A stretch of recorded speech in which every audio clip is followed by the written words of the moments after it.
we will expend necessarily far less time on this than every other news outlet has this week. Racing's response to the Grand National protest, Animal Rising, and indeed Animal Rising's activities continued at air yesterday. What have you made of Racing's response, Rafe, to this on the airwaves over the last week? I thought Kevin Blake was excellent, for one, and I'm sure you would be in the same situation. Well, and you, Cornelius. I'll tell you one of the reasons why I wouldn't have been as good as Kevin on that show at that time on 5 Live was because he clinically dismantled the Animal Rising activists. I thought this is the line we should be taking. With facts, yeah, and without emotion. I've been on some of those talk shows occasionally and have found myself getting far too emotional and wound up. You have to be really clear thinking, clinical, have the facts at your disposal, and gently pick apart the arguments without disrespecting the person, as a human being. Well, and you've said a very important thing there. The disrespecting the people. It's got to be the content which people analyse. There is a sort of inclination to say, oh, these awful people, they've all got, I don't know, they're all young, all got earrings or pink hair or whatever it is. They know nothing about racing. Actually, it's important to analyse what is being said and stand up for racing.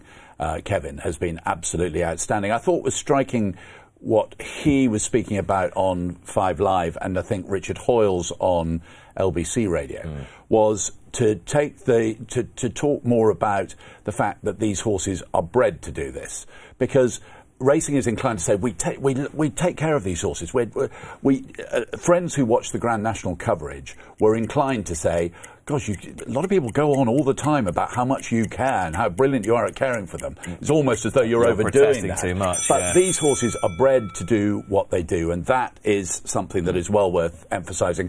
And, quick word about the Jockey Club Aintree. Nevin Truesdale had a particularly good few days, I thought. He got out there, didn't he? He got out there. His thinking was very clear. His words were very clear. I thought he did an absolutely superb job.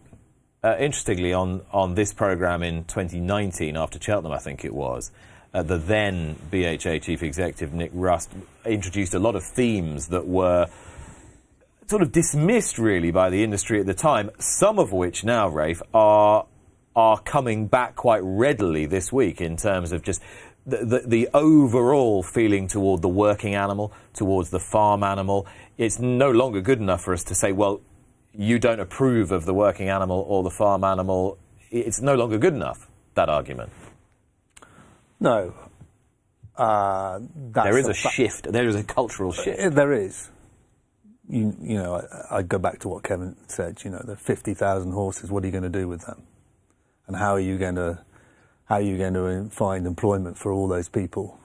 You've got to, the numbers are there to support racing's case. That's what we've got to concentrate on. And the rest of it is fluff. What I liked about Richard Hoyles' interview on LBC was he was talking an awful lot about the positive impact animals have on the workforce and the people, the amount of people that, not just horse racing, but horse sport, equestrian sport, 80,000 employees in equestrian sport in this country, and the difference that working animals are making to their lives. Absolutely. It's not racing's fault that we live in a largely urban society. We have to get the message out that, we're an important part of the culture of this country. The horse is an important part of everyday life. The people who don't see that don't see horses all the time. I thought, Kevin, when the Animal Rising man was asked if he'd ever been in a training stable, his response said it all. He'd never been near one, ever. And that's what the line we should be taking, Prove to these guys that you don't know what you're talking about. All that said, and completely correct, that the Jockey Club and Aintree are clearly, and the British Horse Racing Authority are clearly looking at what they can do to improve things. And it is important not to just say, we're quite happy with what we're doing. Most people don't have a particularly strong view, but they're happy to allow racing to go ahead or the Grand National to go ahead well regulated. But it's important to keep on emphasising to that vast majority of people who are quite happy about it all that the sport still cares, and that the Jockey Club and Aintree, as the ringmasters with the Grand National, they still care. So they must look at things like the parade, the start, the run to the first fence, what that first fence is, and it's important to do that and to make it clear you're doing that. Why?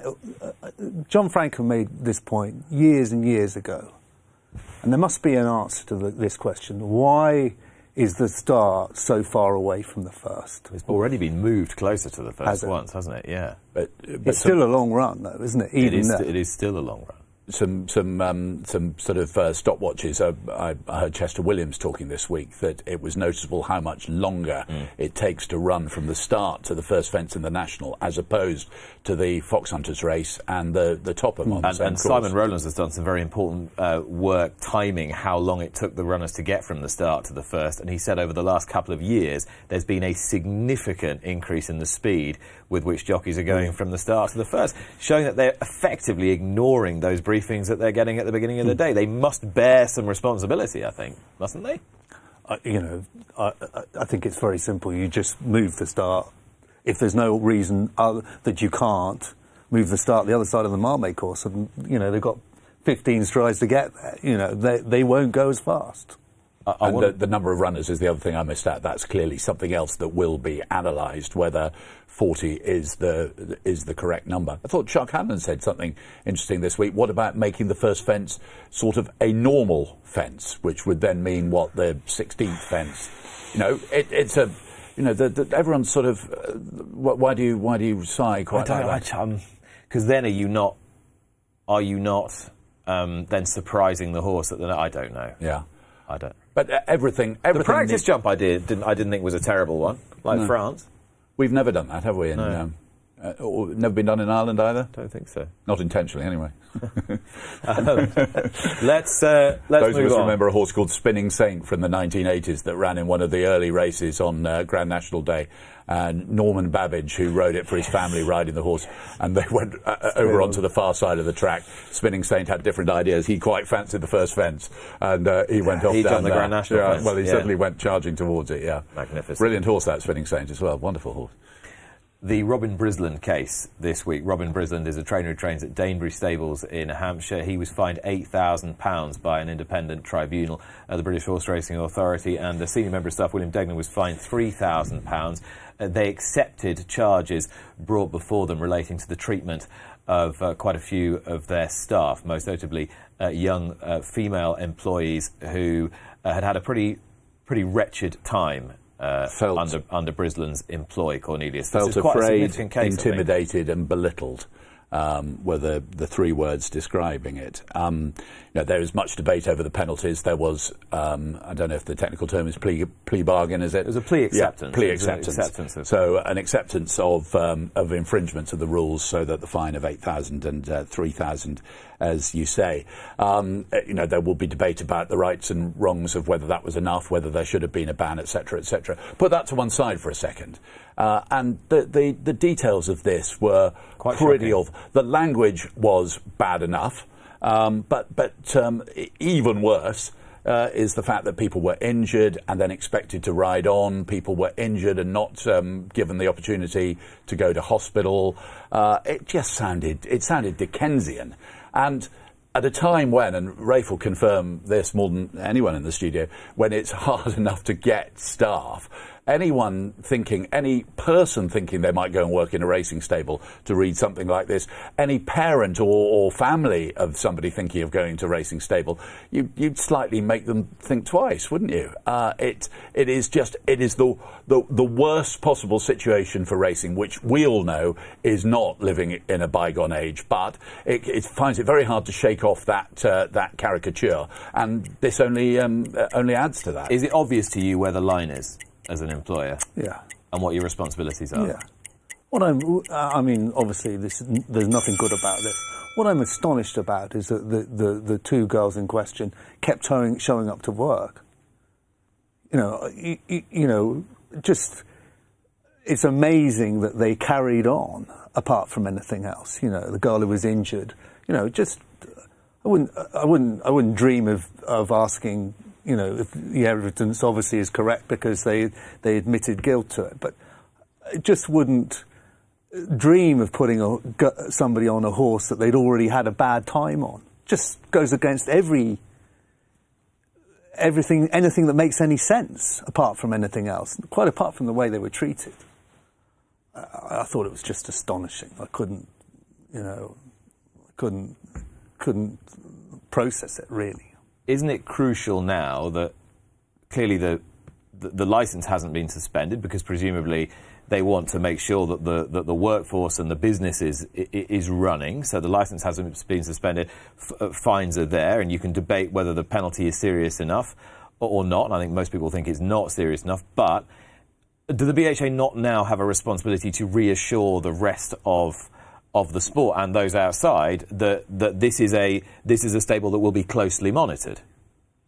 Well, I think we can safely assume that will be the case.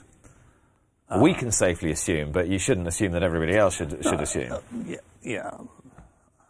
I don't know how you manage that, you know. But I think we can be sure that they will be safely. They will be monitored closely. You know, the question I'd have is how Robin gets anybody to work for him after this incident. I mean, who's going to go and work for him on a full-time basis? That's the bit that. Anyway, you asked Rafe, did he know where the line as an employer was? It's even more than that. It's sort of practically unhuman, isn't it? Inhuman to actually start behaving like that. It's appalling. It's not really to do with employing somebody. It's to do with being another human being and dealing with people. I agree. Yeah. And I spoke earlier in the week about old school, new school. People say, "Oh, this always happened in the old days." I'm not sure it did. I think people knew then, but the sports basic tenets of good, good behaviour. Well documented. Jimmy Fitzgerald, for example, famously hard on. I never saw anything like that. And you were at the toughest school there was at the time. Yeah. Pat Cosgraves had a bad week. He went to Chelmsford to ride a horse called Concord, somewhat ironically, who was busy living up to his name and was going to win by miles. And then Pat had a bit of a brain freeze here. He looked over his right shoulder, had half a glance over his left. He must have seen there was a horse there at some point. There. So he just had half a look there in the left wing mirror, but reckoned without the finish of the horse on the inside. Let's hear from him after the race. I've just made a judgment error and just made a mistake, and eventually when I just got up my inside, I just caught me unaware, and I've made a big mistake. And look, first of all, I'd like to apologise to the connection, Mr. and Mrs. Wright, also to my trainer George Bowie. It's a bit embarrassing really, but I have to just take it on chin and say, try and, as I say, I'm really embarrassed and I'm really sorry for the connections, for the horse should have won, and yeah. It was a pretty bad one, wasn't it? Really. It was. I feel sorry. 28 days, yeah. I feel sorry for Pat. Obviously, he wasn't trying to be. He just got it wrong. I bumped into Paul Roy on his way out of Newbury yesterday. He was pretty sanguine about it, and he quick to tell me that he'd spoken to Pat, and as far as he was concerned, it was all in the past. So people make mistakes. It's a horse race. These things happen. Okay, it's not a good look, but it's happened before, and it'll happen again. Yeah. And it's quite interesting. Earlier in the programme, you were talking about the annual Sean Levy winner and him giving it one crack too many and winning by too far. Is that culture of winning too far too ingrained in these jockeys, and it therefore puts situations like this more at risk of happening? I don't know. I'm saying, isn't it actually your fault? Yeah, probably. Probably. Well, but I think that particular horse had won at Redcar on Tuesday. and Pat was trying to look after it because presumably he had was gonna targets win next week. There's lots of layers to it. There always are. There is going to be a grandstand at Chelmsford, so you can watch that from a grandstand rather than from a temporary facility on the infield. Did you see the artist impression in the? No, does it look good? Media? It looks. Have we got it? I think we. Yeah, We have. Yeah. Tell you what, we don't just throw this program. Wow, my God, I haven't seen that. That's planned for Chelmsford. Lovely day, isn't it? Yeah. Artist impression. But this is a £70 million. Which is arrivals and which is departures? This is a £70 million project, which is going to have the usual type of stuff that you need on a racecourse and much more. So there's a conference aspect to it. There's a destination aspect to it. What does that mean? Well, I'm not quite sure, but it's a good word, isn't it, to throw in. So it means you're doing more than just having it there for race days. You're having it there for conferences. You're having it available for a very populated part of the country to have as a really good extra thing. I noticed also that they're talking about, not in there, but 350 stables as well. Possibility of putting quite a lot of stables in. So because this thing, which in Britain has never really taken off in the way that I think Training on the track. Training on the track.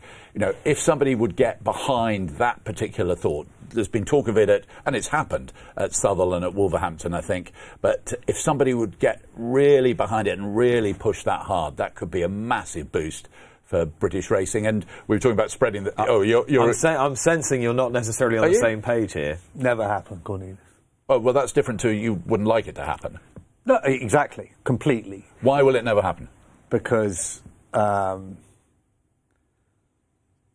why would you go and train on a flat oval in Essex when you could train on Newmarket Heath? No, but the fact is that not everyone is lucky enough to have that particular opportunity. And there are people who probably go to Newmarket, go to Lambourne, find somewhere else, some more established place, which isn't suitable. Actually, being able to take a number of boxes at a number of stalls at somewhere like Chelmsford would be more appropriate. It's much harder to train horses on a flat oval than it is on Newmarket Heath.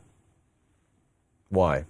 Because the topography of Newmarket or Lambourne helps you get a horse fed. Helps you condition a horse in a way that training going left-handed on a flat oval every day doesn't. And I just don't see that happening. And what about the point that Cornelius made about the social mobility aspect of it? If it's easier for people to get licensed in a premises like that, and that they can get going and get started and have 3 horses, 4 horses, and actually make a viable business out of it. A horse. Yeah. This is the bit that I've never got. When I started in 2000, I don't have the figures, but there were plenty of people who started training around that time because prize money made it sustainable. And building starter yards wasn't necessary then. But far few people are starting training now, even though the boxes are available. The boxes are available down the Hamilton Road. They are there. You can start training down the Hamilton Road. They're expensive, aren't they? Relatively. To actually come up with a deal for Chelmsford whereby people are really encouraged, and I think there are plenty of people who would love and would get the opportunity to give it a go, using that expression loosely, who wouldn't ever do it in the Hamilton Road, who wouldn't ever do it on one of the grand places. I don't think it is that expensive down the Hamilton Road. I don't think it is that expensive to I've done it. I've rented, I started renting. I rented for the first 10 or 12 years I was training. Longer. I just don't see that being a viable project. It wasn't viable when Lingfield tried it in the 90s. It didn't happen. Wolverhampton did it as well, didn't it? It didn't happen. So why is it going to happen now at Chelmsford? When prize money is less than it was then? I can't see it. More on prize money in a couple of moments' time. I want to alert you, if you hadn't read this in the Racing Post or elsewhere, to the case of Barry Wright, former jump jockey. Cornelius, Barry Wright went missing several years ago, and the Belgian police have now closed the case file on this. Yeah, this is an extraordinary story, probably one of racing's most extraordinary stories of the modern era. Barry Wright, Barry spelt I-E rather than with a Y. Barry Wright was a jump jockey from the sort of late 70s through the 80s into the 90s as well, based a lot of the time in Cornwall, rode a lot for a trainer called Trevor Hallett. But rode around the West Country in particular, but across the country. And he was not a particularly successful rider. Rode winners. Remember him riding a horse called Butler's Pet to win quite a few races. A horse called Doc's Coat as well that won a few races. But he wasn't particularly successful. But he was quite a character. He was a big character. Bazza, I think, was his name. And he had BJ, his initials, on his helmet. So you always spotted him at the races. But he had a pretty good lifestyle, and it became apparent that he had perhaps associations that weren't necessarily all that savoury. And he ended up standing trial at Southampton Crown Court and was subsequently acquitted, accused it was offences connected with importing cocaine. And he was acquitted, but he got a ban because he gave evidence at that trial, and Graham Bradley was involved in the evidence as well about selling inside information. And his career sort of petered out. He went off to the after it petered out, he went off to the continent. He was based in Belgium. He made plenty of headlines through being this not very successful jockey who was quite glamorous, was associated with lots of quite glamorous people as well. Was living in Belgium, and then in 2020 he left a meal with his family and he vanished, and it's believed he was kidnapped. There was talk of ransoms, etc., but he has never been seen since 2020, and that missing persons file has been closed by the Belgian police. When you think from Butler's Pet to that kind of thing via Southampton Crown Court, it was some story, but with a very sad ending, particularly for his family and his friends. A Brave Man's Game, and the ownership of Brave Man's Game has been a story that has dominated in the last couple of weeks. You'll be well familiar now with John Dance and the collapse of his business empire. And Brave Man's Game was unable to run at Aintree because the Financial Conduct Authority had passed information to the British Horse Racing Authority to do with Brave Man's Game as an asset of John Dance. It seems as though Paul Nicholls thinks he might be able to run him still at Punchestown, but it's got to be unlikely. Well, did the headline say, if he's allowed to run, then he will be running at Punchestown? The race is Tuesday, isn't it? Yeah. Is it Tuesday or Wednesday? Is it Wednesday? Tuesday or Wednesday? There's so many goodies at Punchestown this week. Wednesday. It's Wednesday. So many goodies at Punchestown this week to watch on Racing TV. Every race live Racing TV. Yeah. But you'll be there as well. But no, it's as we were discussing the other day, the fact is that this horse, Brave Man's Game, ran such a storming race at Cheltenham, is clearly a big equine character, one of the most talented equine characters around. Well, that may be very important to us, and it is important to racing, but to the Financial Conduct Authority, he is an asset on a bit of paper. And if there are creditors that have been left significantly out of pocket by the collapse of this WealthTech business empire, then they're going to need paying. And how do you pay it? This is a pretty worrying situation for anyone who's involved in a lot of the horses that John Dance owns or has owned, Rafe, isn't it? Yeah, there's going to be a lot of. Have you got any Dance? No, I've never trained for John. I don't. I had a drink with John a couple of years ago at Newcastle when he sponsored the Vertem for the Futurity for the first time. But no, I don't think he's. No, I've never trained for him. Rumours were swirling for a while though, weren't they, Nick, and have been for some years.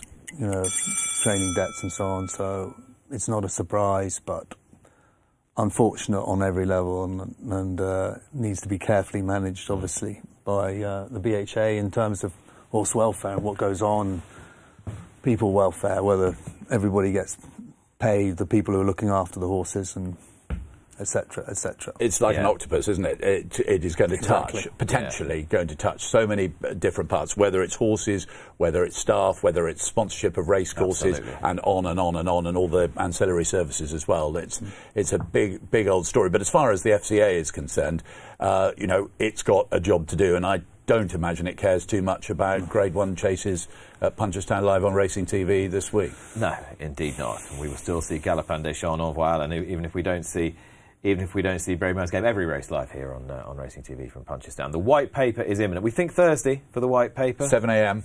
7 a.m. Thursday. Set your alarm. It's gone Tuesday, Tuesday, back to Thursday again. So expect. But am I right? Are there questions to the Culture Secretary? There are questions to Lucy Fraser on Thursday. Yeah. Right. So she's not going to want to stand up and say, yeah, it's next week now. So we think it's going to come. But many people, Rafe, have made the point that this is, as Neil Channing said last week, this is the menu. It's the menu only. It's not actually what's necessarily going to happen. It doesn't become law yet. It's just the proposal. It's consultative, technically, is it? Or is it a bit more than that? Discussion. Where should racing position itself now? It roughly knows what's going to appear in this white paper. Well, the first question, the bit that fascinates me is have the bookmakers been hiding behind this as well? In the sense that have they been using it not to close accounts and to not stand bets because the white paper is coming. I think the whole thing has been. We had that whole argument on this show, didn't we, with Andrew Rhodes from the Gambling Commission, who was saying we haven't mandated anything, and they're like, oh yes, you have. Yeah, I mean, there's a lot of people hiding behind each other, I suspect. But that's the result of confusion. When you get delays, you get confusion. Then you get more delays, you get more confusion. And again, it's touching so many different. It's bookmakers, but it's also no one's taking so many responsibility. Others. Yeah. No one's really taken responsibility, have they? And that's the problem here. Nobody's standing up saying this is what is going to happen, and everything flows out from that. I don't have any faith in what will happen next, really. I fear for what's going to happen next. Well, what happens next is the subject of what we might be discussing very shortly, but those were this week's talking points. Subscribe to Racing TV's YouTube channel now to watch more great races like this.